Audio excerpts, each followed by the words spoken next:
How's it going, college football fans? It is your boy, the Jared Sawyer, coming to you here with another edition of Cows and Quacks, exclusively on 12-ounce sports radio. Joined always is Mr. Tim Alcorn, my co-host. Tim, show some love to the people, man.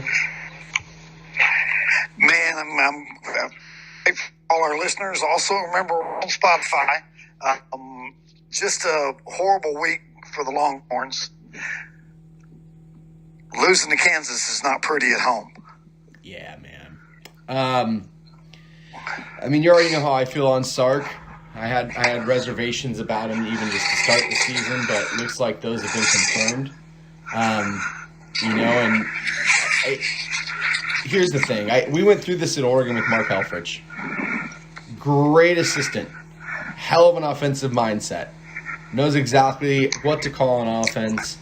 But not everyone's cut out to be the CEO, to place the appropriate guys where they need to be able to win games. And I don't think that gets talked about nearly enough in college football. I mean, you look at a legend like Nick Saban, who's probably the best ever at that, of placing the right assistants at the right time with the right players. And having the locker room went over year after year after year. And yeah, I know that the view on Alabama this year might be a little different than years past just because of how well Georgia's playing and Alabama has a loss and they've had some close games. But the consistency with Nick Saban is nothing short of just all that being said, they're number 2 in the country. Yeah, right. How much time do they give Texas? Because if it's me, if I'm a Longhorn fan, I say burn the damn thing to the ground and let's start from scratch. No, they're going to let him get his own team. They'll give him 3 years, and that's just the way it's going to be. And we'll just see how it works next year. I mean, he can win his next 2 games. I don't think that's going to happen, but if he does, it'll at least be something. I mean, we'll see. First off, I want to address something with you. So some happenings happened earlier this week, and the rumblings are not good for y'all. So Miami fires their athletic director. Mm-hmm.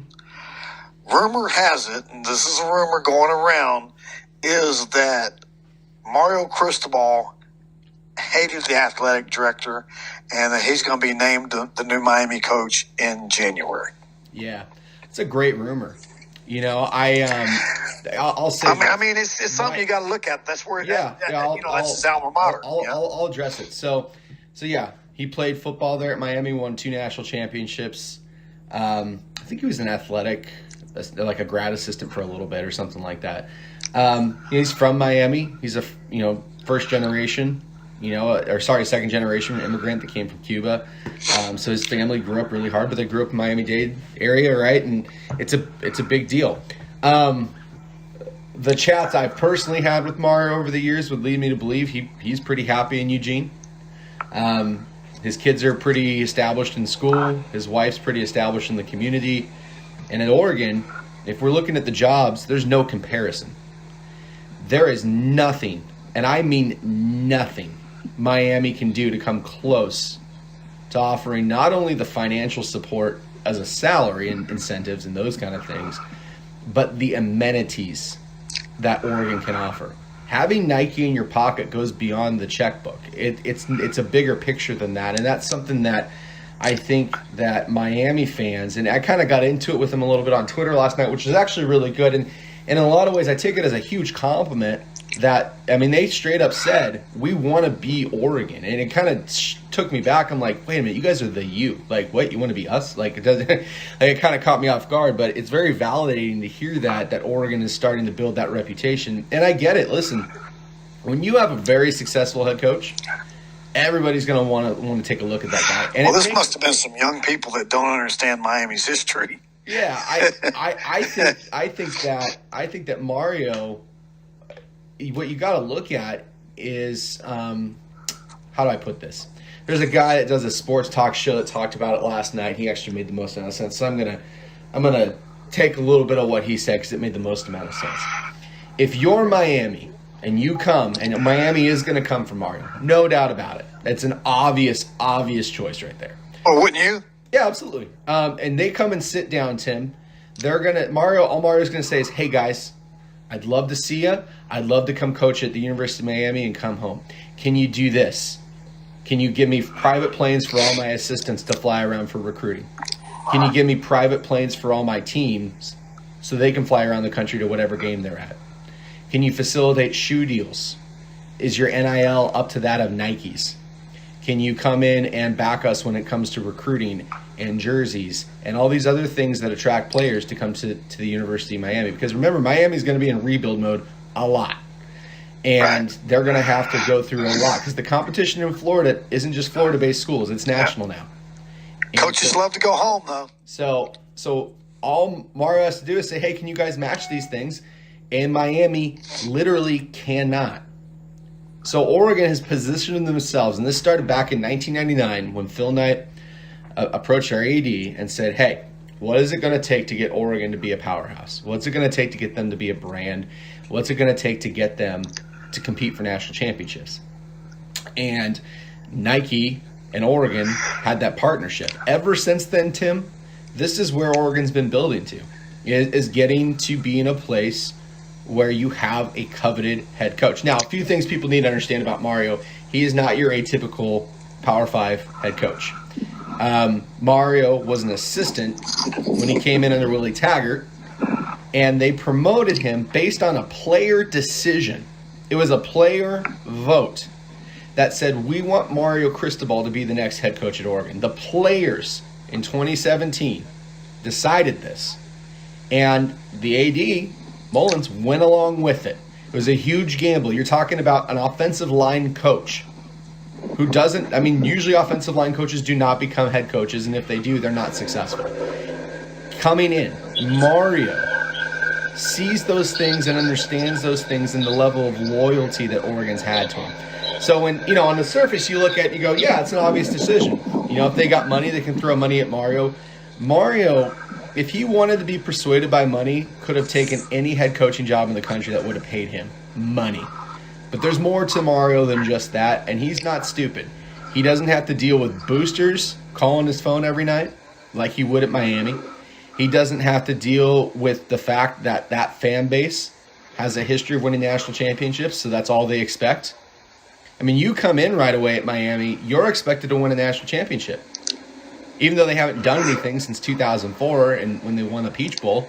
But you had at Miami, they expect that. And I get that. They had those teams back in the 80s and 90s and that were amazing teams to watch. But the perception's going to be different. Your expectation level is different. At Oregon, we're still trying to break that glass ceiling of winning a championship. And so there are a lot of incentives beyond the dollars and cents for Mario to stay versus Mario to go. So if he goes, Tim, I'll be shocked. Absolutely shocked if he leaves a team where it's at. Best recruiting classes in the conference. He forced 6 vacancies in the Pac-12 this year. On top of that, he just absolutely nuked the University of Washington.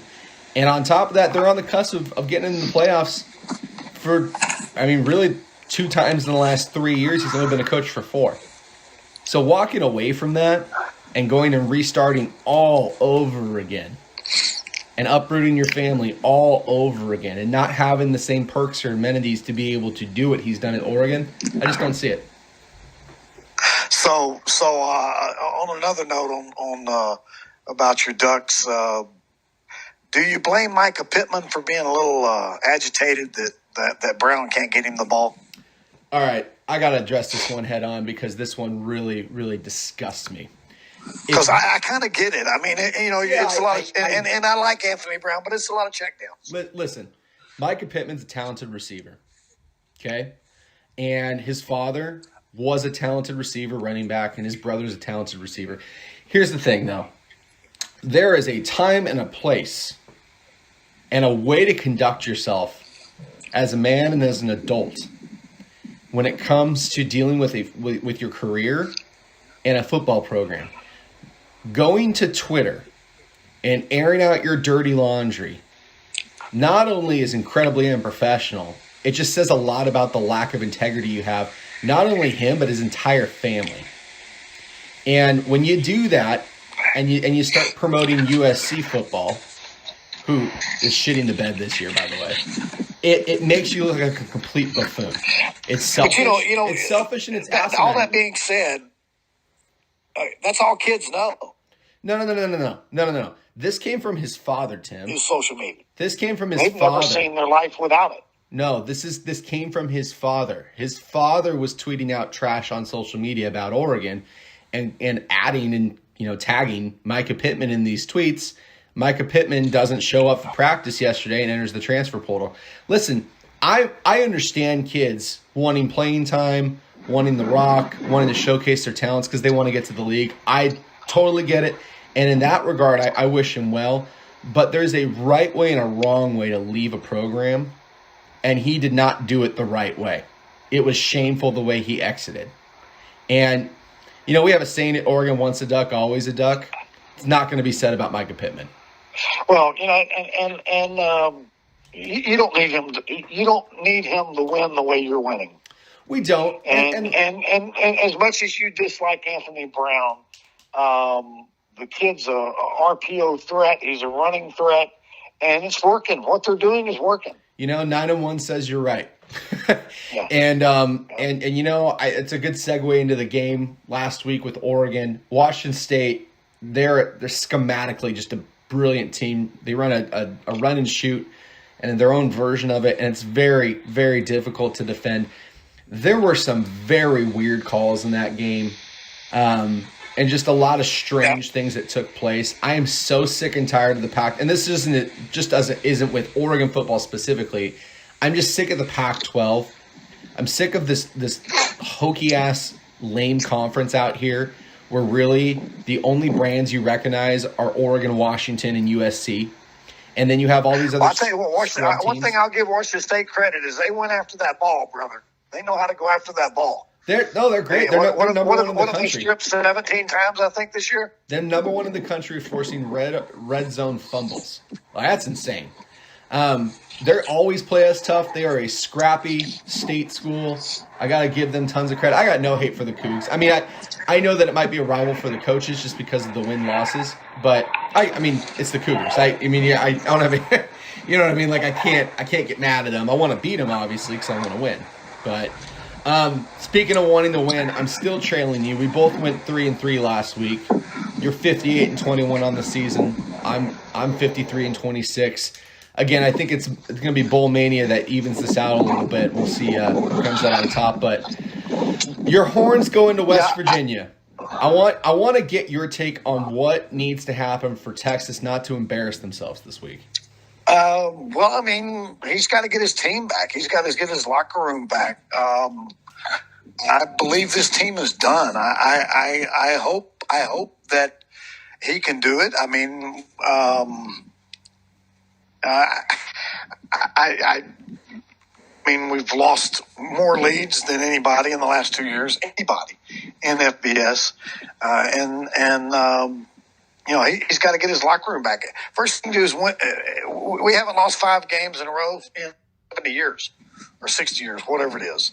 And then we've done that. So that's got to get turned around. I mean, I personally don't see it happening this week. I believe that Texas is toast for the year. What's your feelings on that? I think that Sark really made his job a lot harder to do by losing as a 29.5-point favor at home to freaking Kansas, dude. Yeah. And so I'm taking West Virginia. I have no faith in Texas at this point of the season. I want to see him win. I just don't believe in him. Yeah, I have a 10-point West Virginia victory. In the years, the 6 years, 7 years, however long we've been doing this show, Texas has had some rough moments. I don't remember anything like this though. This is the most frustrating part to me about this is you go from Charlie Strong, right? And I love Charlie Strong, and he started getting it together at the end. And you kind of thought that the next move would put Texas over the top, and it just hasn't materialized. They had a high point beating Georgia in the Cotton Bowl, but since then, man, I just don't. Honestly, I don't understand what's going on. I really don't get it. It's confusing to me. And this is a Duck fan on the outside looking in. I just, when I grew up thinking of Texas, Texas was dominant. And Texas was a team you hoped didn't come on your schedule. And you hoped if you did get a bowl game, you weren't playing Texas. It was a scary team to have to face. And now it's a lot different. The perception's a lot different. Yeah, I think we would love to have. Tom Herman back. I mean, Mack Brown. Well, Mack Brown might be on the table again. You never know. I mean, UNC is good. I think the hire out there. I mean, and it's not going to happen. But I think Fleck is the hire out there. I think Fleck is the person. If you're a program with big time athletes, and that's not going to be Texas because they're going to give Sark time, and they should. I mean, come on, it's only been a few games. I think if you're even Miami, if you're a team that can get the players that can compete in a division or in a conference, Fleck is the man you got to go after. Don't you agree? PJ Fleck, we talked about this last week a little bit too. Things didn't work out in Minnesota the way it would probably work, at a Southern school. And I know you don't like me call Texas a Southern school, but it's in the Southern United States at least. Playing football down there is a little different than playing football in Minnesota. It's a little bit easier to recruit. I mean, especially just in Texas alone, it's a lot easier to recruit. I mean, he's had Minnesota up to number 2 in the nation in where they shouldn't be even competing at all. They should be 500 or below every year. Yeah. And he's what he's done with that program. I mean, if I'm any program, big time program that needs a coach, he's first on my list, and I'm going to talk to him and see if I can get him to come. Yeah, it should be interesting to see. The only thing I will say about that is he recruits primarily Midwest guys, right? He did that at Western Michigan. He's doing that at Minnesota. And, the grounds of recruiting in Texas and the SEC country, and I'll even include California into that conversation too, a lot different. Different personalities, different values, different everything, right? And so, his ability to go out and do that, can he do it? I think he probably can. But that's something to kind of keep in mind. I'm not so sure that Mel Tucker isn't on the board for you guys either. I think that might also be a good hire to look at, a former Saban, assistant and somebody that comes from that tree. And that tree's having a lot of success, brother. They are having a lot of success. And so I think that if you're Texas and you want to establish yourself long term, I don't think you look back at Mack Brown. I think you appreciate Mack Brown for what he did for the university and the national championship, and then the runner up to Bama that year, and all the stuff that came with that for Mack Brown. But you can't go back in time and recapture the lightning in the bottle. I agree. It's got to be an up and coming coach. What if you guys took Chip Kelly from UCLA? Well, I just don't think that's Texas type of football. But I don't know. I think personally, I think Kelly. I think he likes being on the West Coast, man. It's interesting. The only other place I could see Chip Kelly ever going would be the New England Patriots. Because he's from the Northeast originally. But I agree, he does like LA, although there's rumors that he's not happy at UCLA and wants out. It would be ironic if he took the job at USC. Excuse my language, but he has zero fucks to give. So if he wants it, he'll just take it. He does not give any. He still coaches that way, and I absolutely love it. Yeah, and if he wants to take USC, he'll take USC, and he won't care what UCLA thinks. No, he doesn't. He doesn't care. Nor should he. Iowa State plays number 13 Oklahoma. They come in as 4-point dogs. Oklahoma had their upset we called last week against Baylor. Boy, Baylor looked good, man. Baylor looked great football. I've been telling y'all here, it ain't the Baylor of old. It's not that sling them offense. It's a hard hitting. It's a running game, and they're defensive. They hit so hard. It's a different Baylor team than we're used to. They're not a team that's going to outscore you 60-58 anymore. So Williams had to lead the game. I think he got a little dinged up, and then Rattler came in, and then Williams came back, and Oklahoma was a mess. Do they recover this week and beat Iowa State? Yeah, I believe they do. I believe they do. I believe that. I think they'll probably go back to Williams, and I think they'll right the ship at home. I got to give Baylor fans credit. Those fans were going crazy, bro. That's a seriously tough place to play. They got fined $52,000 for the fans rushing the field, which I think is just asinine. Like let the fans have some fun. Yeah, and I love that he kicked the field goal. Piss on Oklahoma. Yes. Number 9. But I do believe Oklahoma. I believe Oklahoma gets back to its winning ways. Yeah. I believe that it's going towards Bedlam, and Bedlam's going to be to decide. They may play 2 weeks in a row also. Yeah. No, that's because Oklahoma. If Oklahoma State beats Oklahoma, then Oklahoma State and Baylor plays. If Oklahoma beats Oklahoma State, then they rematch it because Oklahoma State has a tiebreaker against Baylor. Right. It's an interesting year in the Big 12 like that. And for the record, I think OU's good. I think they're going to dominate this week and they're going to respond. Usually when they have a loss, they respond pretty heavily against whoever they play. And I'm going to tell you what, that Baylor team I saw last weekend, that team lost a couple games, but that team looks like they could play with anybody. Yeah, they look good. They look scary good right now. I wouldn't want to play them in the postseason. We're going to keep it in the Big 12, doing 3 Big 12 games in a row here. I don't know if we've ever done that. Number 9, Okie State playing at Texas Tech. Sneaky game. Texas Tech is always a different team at home. Always a different team at home. I think that Texas Tech really is going to put a lot of pressure on Okie State. I think this is going to be closer than the spread of 10.5. What do you think? Yeah, I have about. I think it doesn't cover by half a point. I see a pretty high scoring game. I think Oklahoma State's talented. I think they're going to take care of Texas Tech. I think it's going to be a good game, but I got a 44-34 Oklahoma State victory. I honestly think it's going to be close. I don't think Okie State covers because Texas Tech, I think, is going to come out. And they always do this. They're just this average team, and then they get a top 10 team in their house. And I got to go on a rant. I got to go on a rant for a second about Texas Tech. Your coach is 5-3. Your coach doing a good job. They're firing. How are you gonna fire someone at 5-3? 5-3 at Texas Tech is not a horrible record, and I just don't understand that. Do you understand that? Do you know where Lubbock, Texas is?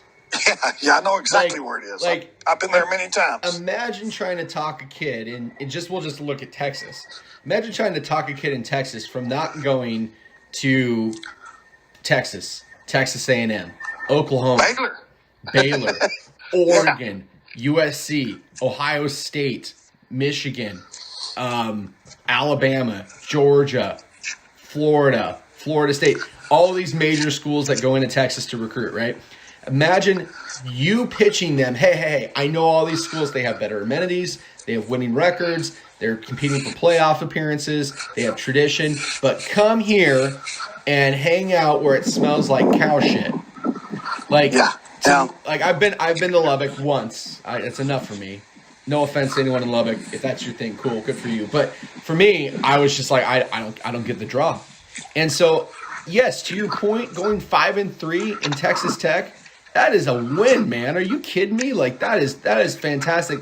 I don't think a coach has been that successful there since Mike Leach. So it's ridiculous, you know. So yeah, I think that Okie State wins by a field goal. Texas Tech always does this. They always have just kind of an average year, and then they show up against a really good team.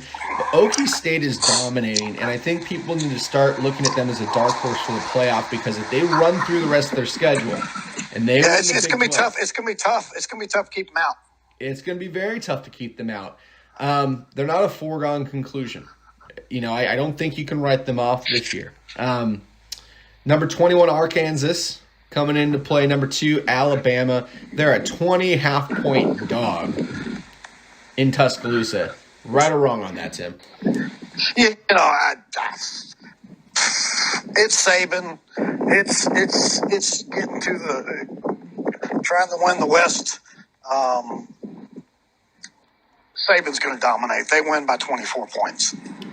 I gotta take Saban. I gotta take the points. I have a lot of respect for what Arkansas what Arkansas has been able to do and get themselves back to being competitive consistently. They're not in a place they can knock off the juggernauts in that conference. Yeah, not in Bama. No, not in Alabama. I don't see this being a close game at all. I think Bama. I mean, they're starting to catch fire a little bit, and this is kind of consistent with what Nick Saban does. They have a loss, and Nick Saban uses that as fuel. And the last thing you need to give Nick Saban is incentive. So, and then a good thing happened for him too. Bo Nix is out. I didn't know that. Next week, yeah, Bo Nix Iron out for Bowl the year. Without Bo Nix, so that changes a lot of stuff there. Would have been the game of the week if the Oregon-Utah game wasn't so crucial. I'll get into the dynamics in that in a minute here. But number 7, Michigan State going into play number 4, the Ohio State University here. 19-point dogs. Take me through this one. Well, I think the game of the week is going to be the one next week with Michigan and Ohio State. I believe that Michigan State, they've had a good run. I believe they're a decent team. I do not believe they're ready for prime time. And as weird as it says, I watched the Michigan State game, and I do understand. I actually understand why people have Michigan ranked. I think Michigan's a better team than Michigan State. I believe Ohio State wins by 21. Ooh, man! I believe that Ohio State is they're Ohio State, and what time is that game? Is that a noon? That's a noon game, isn't it? Yeah, I think it's a 12:30 kickoff. I can see. I think, and I like that. I want to see them roll because I think that puts the pressure on y'all and makes y'all go out and dominate Utah. I think them winning big actually helps you against your game with Utah. Does that make sense at all? That's an interesting take. Oregon coaches and the Oregon players aren't going to have a clue about that game. They're going to be in the middle of warm-ups when that game concludes. So, I doubt they're even going to be checking the scores until the trip back to Eugene. But you don't really think that, do you? I think the grad assistants are probably going to look at that. I doubt Cristobal, DeRuyter, or Moorhead are going to even be paying attention to that.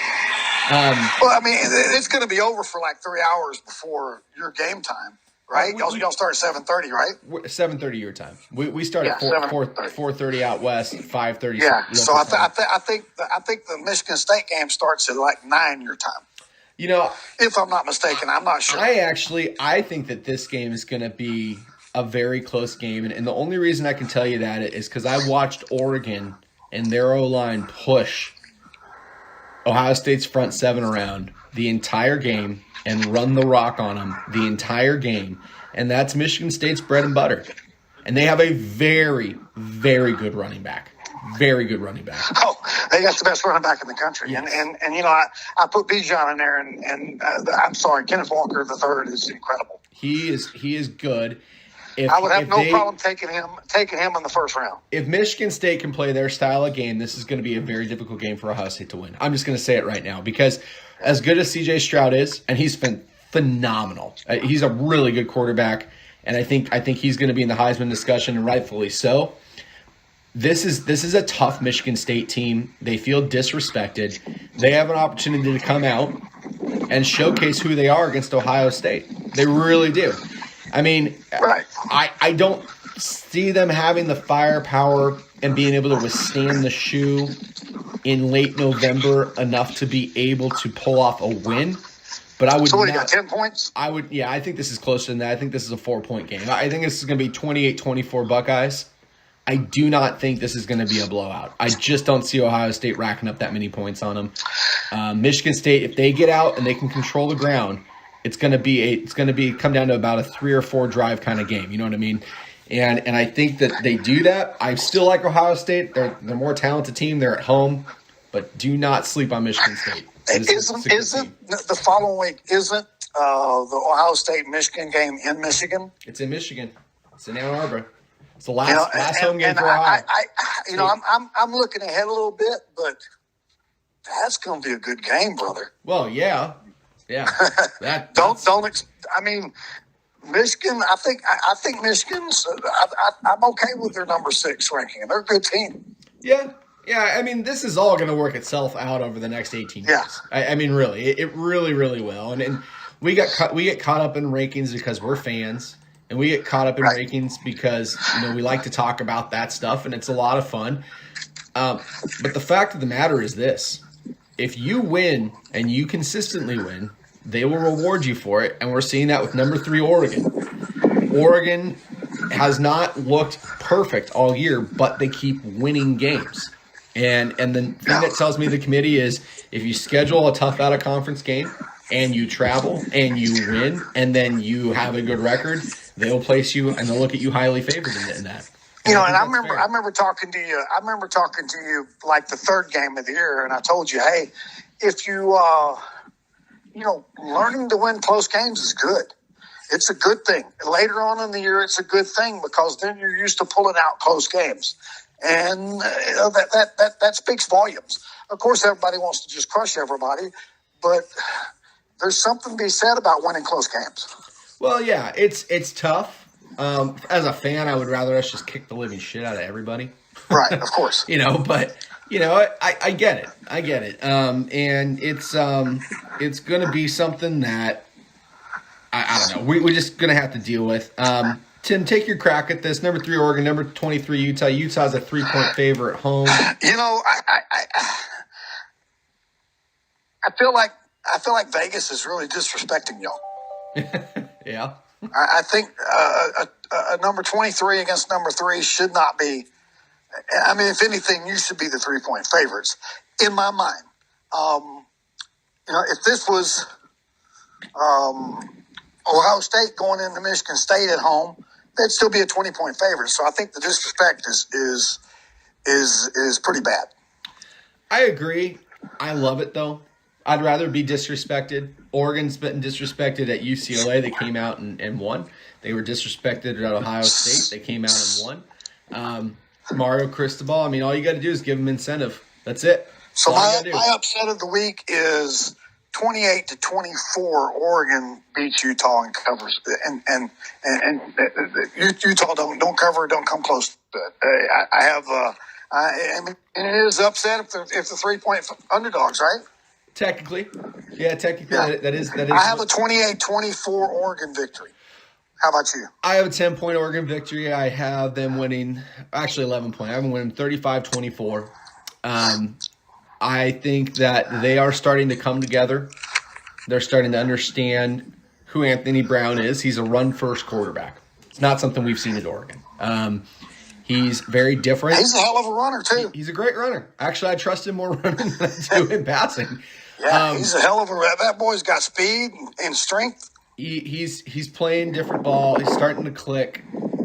I think Byron Cardwell is a player people need to start getting used to. Number 21 at Oregon. He's a freshman. Yes. He is going to be really freaking good. Oregon tends to play Utah really, really well, no matter where it's played at. And this is the first of 2 games we have to play against Utah inside of 3 weeks. I think Oregon gets it done. I like us in this game by 10. I think Utah, playing at Rice Eccles Stadium, no matter when you're playing there, is tough, but you got to play there in late November. It's going to be cold. It's going to be wet. It's going to be gross. But I think that does favor Oregon. This is going to be a trench match, and because of that, I like Oregon. I think we got the better of the boys on that side of the ball. And then we'll look at it in a couple weeks after that, I've never liked having to beat the same team twice in a year. It's a little ridiculous. And here's the thing: Oregon's had to do that before. In 2014, we lost to Arizona at home. We beat them in the Pac-12 championship game. It happens sometimes, but not usually in this way. You don't normally play the same team twice in 3 weeks. If Oregon wins this game, they clinch the North. If Utah wins this game, they clinch the South. If Oregon loses this game and then loses the Civil War, Oregon State would win the North. And if Utah loses this game and then loses to Colorado, Arizona State would win the South. It is a weird end to this season. You mentioned Arizona, and you know what? I don't know their coach. I don't know anything about it, but I do know that the last couple 3 games they've actually started competing. I'm actually happy for them. I know you hate Arizona. They're competing. I mean, they had a big lead against Utah last week. I think Utah was looking ahead to this game a little bit. Honestly, I feel like they were. Oregon, and again, that's one reason why I like Oregon in this game. The 1-0 mentality, the guys are buying into that, and that's huge. I mean, if you can get everyone on the same page, kick a guy to the transfer portal that's toxic and it's just about himself, and then just focus on 1-0. Right, you can do amazing things, especially with the team. Don't change anything. Keep the running game. Keep the RPO mostly run. No one's been able to stop going it. And just win the way you win. I mean, until someone stops you. Just win and you're in. One game that's at a it. time. I've been telling you that all year. Just let them win. Just let them win. It's okay just to win close. Next week we got some fun games. And we got the Egg Bowl. We got the Iron Bowl. We got Notre Dame, Stanford. We got the game, Michigan, Ohio State. We got Bedlam, and we got the Civil War. I can't believe we're coming to the end of this season already, man. It went by really, really fast. And you're right where you want to be. So just keep on. You gotta go 3-0 and start. It's 3-0 and you're in. And then start the season. It's 3-0 and you're in. Do you agree with where the rankings are at right now? Yeah, I'm okay with that. I'm okay. I'm okay. And as weird as it sounds, I'm actually even okay with Michigan. I believe Michigan's better than Michigan State. I think they gave up that lead, but I really think Michigan's a better team. That's just me. So I want to paint. I'm okay. I want to paint the scenario in your head before we sign off for the week here. If Oregon runs the table, they're in. If Georgia runs the table, they're in. If Ohio State runs the table, they're in. But if Alabama loses to Georgia and Michigan, and loses to Georgia, but Okie State runs the table. Cincy's in. I'm just telling you right now, prepare yourself. Cincy's in. Prepare yourself. The committee really likes Cincinnati. They've said as much. If Cincinnati wins out and Alabama loses, you replace Alabama with Cincy. Promise you. I was right about your Ducks. I'll be right about, and they should be. It would be a travesty if they run the table and they're not in. I know you think that they're not a playoff team, but after they put on the gas last week and beat the shit out of whoever. It was close for a little bit. I think they won, 17, 18 games in a row. You just don't do that. I want to be really clear about my opinion on Cincinnati. I think they are a great team. I really do. I think that they would go 8 to 9 wins in any power conference this year. I don't think they're a team that can play with Georgia. I don't think they can play with Alabama. I don't think they can play with Oregon. I don't think they can play with Okie State. I don't think they can play with Michigan. I don't think they can play with Ohio State. But I think they would beat a lot of teams, and I think those games would be fairly close. I just don't think that they have the depth, let alone the experience, playing a Power 5 schedule. You look at it, if you have a team like Georgia that just steamrolls, you got a team like Oregon that's lasted through this season, you got a team like Ohio State that's lasted through their schedule, and then you get an Okie State that also went through a Big 12 schedule and came out with one loss on the other end. To me, that's more impressive. They overpowered Notre Dame. That's a. Hey, Houston wins this week. Houston's playing them. I mean, Houston's a good team. They've got one loss and should have beat Texas Tech, or they would be in the conversation. So don't be surprised if Houston beats Cincinnati. If Cincinnati gets another win against Houston, they're deserving. And I think it's just going to be I think whoever's ranked number